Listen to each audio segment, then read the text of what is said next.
Dear students, मैं doctor Prerna Jain SPC government college Ajmer से। हमने लास्ट लेक्चर में देखा कि जो टर्मिनोलॉजी यूज़ होती है क्लासिफिकेशन ऑफ डेटा में, class limits, class interval, mid value, frequency, क्या है टर्म्स, इनको कैसे निकाला जाता है, कैसे समझा जाता है। उसके बाद फ्रीक्वेंसी डिस्ट्रीब्यूशन में हमने कहा कि जिस वैल्यू का क्वांटिटेटिव मेजरमेंट हो सकता है उसे वेरिएबल कहा जाता है, जिसमें दो तरह के वेरिएबल्स होते हैं, एक होता है डिस्क्रीट वेरिएबल, दूसरा कंटिन्यूस वेरिएबल। और इन वेरिएबल्स की बेसिस पे हम फ्रीक्वेंसी डिस्ट्रीब्यूशन निकालते हैं। तो इंडिविजुअल सीरीज़ और डिस्क्रीट सीरीज़ के बारे में मैं आपको बता चुकी हूँ। थोड़ा सा मैंने आइडिया दिया था। कंटिन्यूस सीरीज़ जब होती है तो मैंने कहा था आपको कि कंटिन्यूस सीरीज़ यानी मार्क्स जो होते हैं या जो भी डेटा होता है वो थोड़ा स्प्रेडेड होता है। वो जो डेटा होता है वो वर्ग अंतरालों के अंदर फैला हुआ होता है। जब हमारे पास आइटम्स बहुत ज़्यादा होते हैं और प्योर मैथमेटिकल एक्यूरेसी की as such individual mathematical accuracy की ऐसी ज़रूरत नहीं होती है, तो हम क्लास लिमिट्स में डेटा रखकर उसे थोड़ा कंसाइज करने की कोशिश करते हैं। तो जो कंटिन्यूस सीरीज़ बनती है वो दो तरह की बनती है।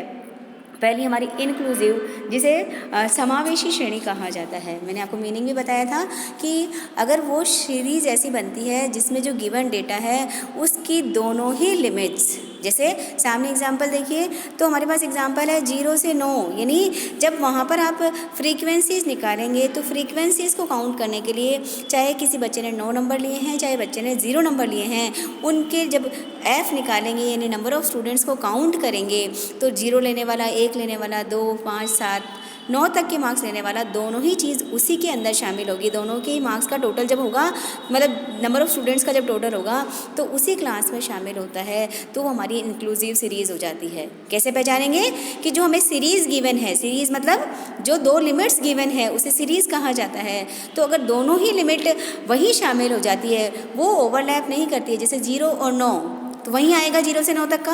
फिर अगली 10 से शुरू हो रही है तो जब किसी बच्चे के 10 नंबर आएगा तो उसको हमें नेक्स्ट क्लास में शामिल करना है। 10 से लेकर 19 तक के मार्क्स लेने वाले बच्चों की टोटल को, नंबर ऑफ़ स्टूडेंट्स को 10 to 19 में शामिल करना है। तो इंडिविजुअल क्लियर पता लग रहा है कि वो किस लिमिट में आएगा, यानी क्लियर हमें कोई लिमिट्स एक दूसरे को ओवरलैप नहीं कर रही है या बराबर नहीं हो रही है, तो हमारी इंक्लूसिव सीरीज़ हो जाती है। इसका जस्ट अपोजिट देख लीजिए, एक्सक्लूसिव सीरीज़, वही क्वेश्चन है एक तरह से, लेकिन यहाँ पर देखिए 0 से 10 और 10 से 20, यानी 0 से लेने वाला 10 तक का, फिर 10 से लेकर 20, 20 से 30 और 30 से 40। अगर आप देखेंगे तो एक क्लास की अपर लिमिट, दो लिमिट मैंने आपको बताई थी, ठीक है। तो जो अपर लिमिट है 0 से 10 में अपर लिमिट है 10 और 0 जो है वो लोअर लिमिट है। उसके बाद नेक्स्ट क्लास में 10 से 20, तो 10 लोअर लिमिट है, 20 अपर लिमिट है। तो एक्सक्लूसिव को कैसे पहचानेंगे कि एक क्लास की अपर लिमिट दूसरी क्लास की यानी नेक्स्ट क्लास की लोअर लिमिट बन जाती है, 10 10, 20 20, 30 30, इस तरह से आप देख रहे हो एग्जाम्पल में। तो ये हमारा कौन सा सीरीज़ बन जाता है? एक्सक्लूसिव सीरीज़ बन जाता है, यानी एक्सक्लूड कर रहा है वो। अब एक्सक्लूड किसे करेगा? एक्सक्लूड करने का मतलब होता है कि अपर लिमिट उस क्लास में हम लिख तो रहे हैं 0 से 10, लेकिन किसी बच्चे के 10 नंबर आएंगे तो उसे 0 से 10 वाली क्लास में नहीं लेना है, उसकी संख्या कहाँ शामिल करेंगे हम? 10 से 20 वाली क्लास में लेना है। अगर किसी की 0 नंबर आया कोई टेंशन नहीं, क्योंकि शुरुआत हो रही है, 9 आते हैं, 5 आते हैं, 8 आते हैं, तो 0 to 10 वाले में आएगा, लेकिन एग्जैक्टली 10 आता है तो वो अपर लिमिट को पहली वाली क्लास में शामिल नहीं करके अगली क्लास में शामिल किया जाता है, तो वो हमारा एक्सक्लूसिव सीरीज़ बन जाता है। यानी क्लियर है? अगर सपोज कीजिए किसी बच्चे के एग्जैक्टली 20 आएंगे तो हम 10 से 20 में शामिल नहीं करेंगे, उसके मार्क्स को कहाँ शामिल करेंगे? 20 से 30 में शामिल करेंगे। अगर 39 आता है तो टेंशन नहीं है, लेकिन एग्जैक्टली 30 आ जाता है, 31 आता है तो भी टेंशन नहीं है, लेकिन एग्जैक्टली 30 आ जाता है तो जब जो ओवरलैप कर रही है लिमिट्स, जो इक्वल लिमिट्स हो रही हैं, उनको हम अगली क्लास में उनकी वैल्यूज़ को शामिल करते हैं, तो ये हमारा एक्सक्लूसिव सीरीज़ हो जाता है। अब कई बार आपको क्वेश्चन में आप देखेंगे कि ज़्यादातर, मैं अभी जब दोनों की नेक्स्ट स्लाइड में दोनों का मीनिंग बताऊँगी, तो हमें नॉर्मली जो काम सारा करना होता है वो एक्सक्लूसिव सीरीज़ में ज़्यादा करना होता है, इंक्लूसिव में तो कोई बहुत ही लिमिटेड क्वेश्चंस हम करेंगे। तो हमें ये भी आना चाहिए कि अगर क्वेश्चन हमें इंक्लूसिव सीरीज़ दे दे, जैसे इस एग्जांपल में देखिए आपके सामने इंक्लूसिव सीरीज़ क्या बनी हुई है? 0 से 19, 20 से 39, 40 से 59, 60 से 79, 80 से 99, यानी दोनों ही लिमिट उसी में शामिल हो रही है, तो वो हो गई इंक्लूसिव सीरीज़। लेकिन अगर आपसे कहा जाए, क्वेश्चन ये कहता है एग्जाम जब हम फार्मूला लगाएंगे तो हमें नॉर्मली बहुत ज़्यादा ही सारे ही फार्मूला करीब करीब एक्सक्लूसिव में ही लगेंगे, ज़्यादा यूज़ एक्सक्लूसिव का ही होता है। तो एक छोटा क्वेश्चन बनता है 2 नंबर या 4 नंबर में कि इंक्लूसिव को एक्सक्लूसिव में कैसे कन्वर्ट किया जाता है, या जैसे इस तरह से एग्जाम्पल दे दिया है। तो बहुत आसान सा है, बस सिंपली अपने क्या करना है, हमारी 0 से 19 सीरीज़ है और 19 से नेक्स्ट नंबर क्या है, 20 है। तो एक क्लास की अपर लिमिट और नेक्स्ट क्लास की लोअर लिमिट का डिफरेंस ले लीजिए। 19 और 20 में कितने का अंतर है, 1 का अंतर है। उस अंतर को आधा कीजिए, उस अंतर को क्या कीजिए, आधा कीजिए, ठीक है। 1 को हाफ किया तो क्या आया, 0.5। बहुत आसान सा है एक्सक्लूसिव बनाने के लिए। जो जितनी भी अपर लिमिट्स है उसमें 0.5 जोड़ते चले जाइए और लोअर लिमिट्स में से 0.5 को माइनस कर दीजिए। क्या किया हमने, जैसे 0 से माइनस किया तो -0.5 बना, हालांकि माइनस में लिखते नहीं हैं, समझाने के लिए लिखा आपको। बाकी अगर 0 तो 0 से शुरुआत होगी और उसके बाद सारी क्लासेज में मैंने क्या बोला कि अपर लिमिट्स में उस डिफरेंस के आधे को प्लस कर दीजिए। 19.5, 39.5, 59.5, 79.5 और 99.5। और लोअर लिमिट में से उस जो डिफरेंस हमने लिया है 20 और 19 का या 40 और 39 का, 2 कंसेक्यूटिव क्लासेस का डिफरेंस लेना है, राइट। और उस डिफरेंस को आधा कर देना है। कहीं से भी लीजिए, 39 40 में भी 1 का अंतर है, 59 और 60 में भी 1 का अंतर है। तो वो जो डिफरेंस हमने लिया उसका आधा कीजिए, 0.5 हुआ।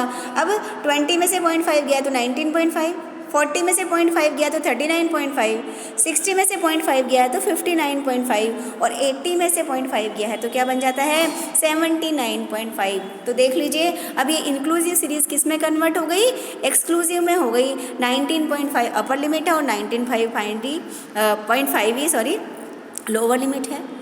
39.5 अपर लिमिट है, नेक्स्ट क्लास में 39.5 लोअर लिमिट है। तो जब दोनों ही लिमिट्स बराबर हो जाती है, एक क्लास की अपर लिमिट और नेक्स्ट क्लास की लोअर लिमिट बराबर हो जाती है, तो वो सीरीज़ कौन सी हो जाती है, एक्सक्लूसिव सीरीज़ हो जाती है, ठीक है। नेक्स्ट इसी का क्वेश्चन हो गया कि what is the difference between inclusive series and exclusive series. तो जो हमारी एक्सक्लूसिव सीरीज़ होती है, ठीक है, उसमें क्या होता है, एक क्लास की अपर लिमिट नेक्स्ट क्लास की लोअर लिमिट के बराबर होती है, जबकि जो इंक्लूसिव सीरीज़ होती है उनमें दोनों में ही नॉर्मली 1 का अंतर होता है। जैसे अभी हमने कहा 19 और 20 अगली क्लास शुरू हो रही है, राइट। तो पहचानेंगे कैसे, ये इसका बेस हो गया। दूसरा, जब कैलकुलेशन करते हैं तो मैंने आपको क्लियर कहा है कि जो हमारी इंक्लूसिव होती है, समावेशी होती है, इसमें तो दोनों ही सीमाएं उसी क्लास में शामिल होती है। लेकिन एक्सक्लूसिव में, अपवर्जी में जो अपर लिमिट के मूल्य को उसमें शामिल नहीं कर मैंने आपको बताया कि हम क्या करते हैं, नेक्स्ट में शामिल करते हैं। जैसे एग्जैक्टली 10 नंबर आएंगे तो 0 से 10 में नहीं आगे, वो 10 से 20 में शामिल होगा वो स्टूडेंट, राइट। फिर उसके बाद अभी आपको बताया कि इंक्लूसिव सीरीज़ को हमें क्या करना पड़ेगा, कैलकुलेशन के लिए एक्सक्लूसिव में कई बार कन्वर्ट करना पड़ता है, और एक्सक्लूसिव है तो कोई चेंज करने की ज़रूरत ही नहीं होती है। उसके बाद इंक्लूसिव का यूज़ इतना ज़्यादा नहीं होता है। इंक्लूसिव का यूज़ यानी समावेशी का यूज़ तभी होगा जब नॉर्मली सारे मूल्य अभी तो ये तो मैंने बहुत ही छोटा एग्जांपल दिया है कि कई बार ऐसा होता है कि जो सीरीज़ होती है 0 से 19.99, 20 से 39.99 इस तरह का हो जाए तो बहुत टिपिकल हो जाता है कैलकुलेशन करना। तो वैल्यूज अगर पूर्णांक में है तो ही इसका यूज़ करते हैं, बहुत कम यूज़ इसका होता है। लेकिन जो हमारी एक्सक्लूसिव सीरीज़ है, जो अपवर्जी श्रेणी है, उसका यूज़ ज़्यादा होता है। एक छोटा क्वेश्चन और बनता है, हमने कहा था कि 2 तरह के वेरिएबल्स होते हैं, डिस्क्रीट और कंटिन्यूअस। 2 तरह की सीरीज़ होती है। तो खंडित श्रेणी और सतत श्रेणी यानी कंटिन्यूअस सीरीज़ में क्या है, तो खंडित श्रेणी जैसे आपसे कहा था डिस्क्रीट सीरीज़, उसमें क्या होता है आपके पास साइज ऑफ आइटम्स एंड उनकी फ्रीक्वेंसी होती है। जबकि कंटिन्यूअस सीरीज़ में हमारे पास क्लास लिमिट्स होती है। जैसे अभी हमने कहा 0 से 10, 10 से 20, तो वो कौन सी श्रेणी बन गई, हमारी कंटिन्यूअस सीरीज़ बन गई। और इसी के बेसिस पे हम ये कह सकते हैं कि खंडित श्रेणी के अंदर जो वैल्यूज़ होती है वो एक्चुअल मेजरमेंट्स होते हैं, जबकि इसमें 0 से 10 यानी सारे लोग वहाँ शामिल हो जाएंगे, तो वो क्लास इंटरवल हमारे पास होता है। एक मूल्य से दूसरे मूल्य के बीच में निश्चित दूरी होती है खंडित श्रेणी में, जबकि यहाँ पर कोई दूरी नहीं होती है, वैल्यूज़ में कंटिन्यूटी होती है, इसीलिए इसे कंटिन्यूअस सीरीज़ कहा जाता है। जो खंडित श्रेणी होती है उसमें नॉर्मली मूल्य जो होते हैं वो पूर्णांकों में होते हैं, जबकि यहाँ पर कंटिन्यूअस श्रेणी में जैसे मैंने अभी एग्जांपल दिया कि अगर इंक्लूसिव दिया जाए तो ये भी दिया जा सकता है 0 से 19.99, ठीक है। फिर 20 से 39.99, तो पूर्णांक भी आ सकते हैं और आपके पास डेसिमल्स भी आ सकते हैं। तो ये सारे कंसेप्ट्स आप क्लियर कीजिए, उसके बाद हम नेक्स्ट प्रैक्टिकल लेंगे। Thank you.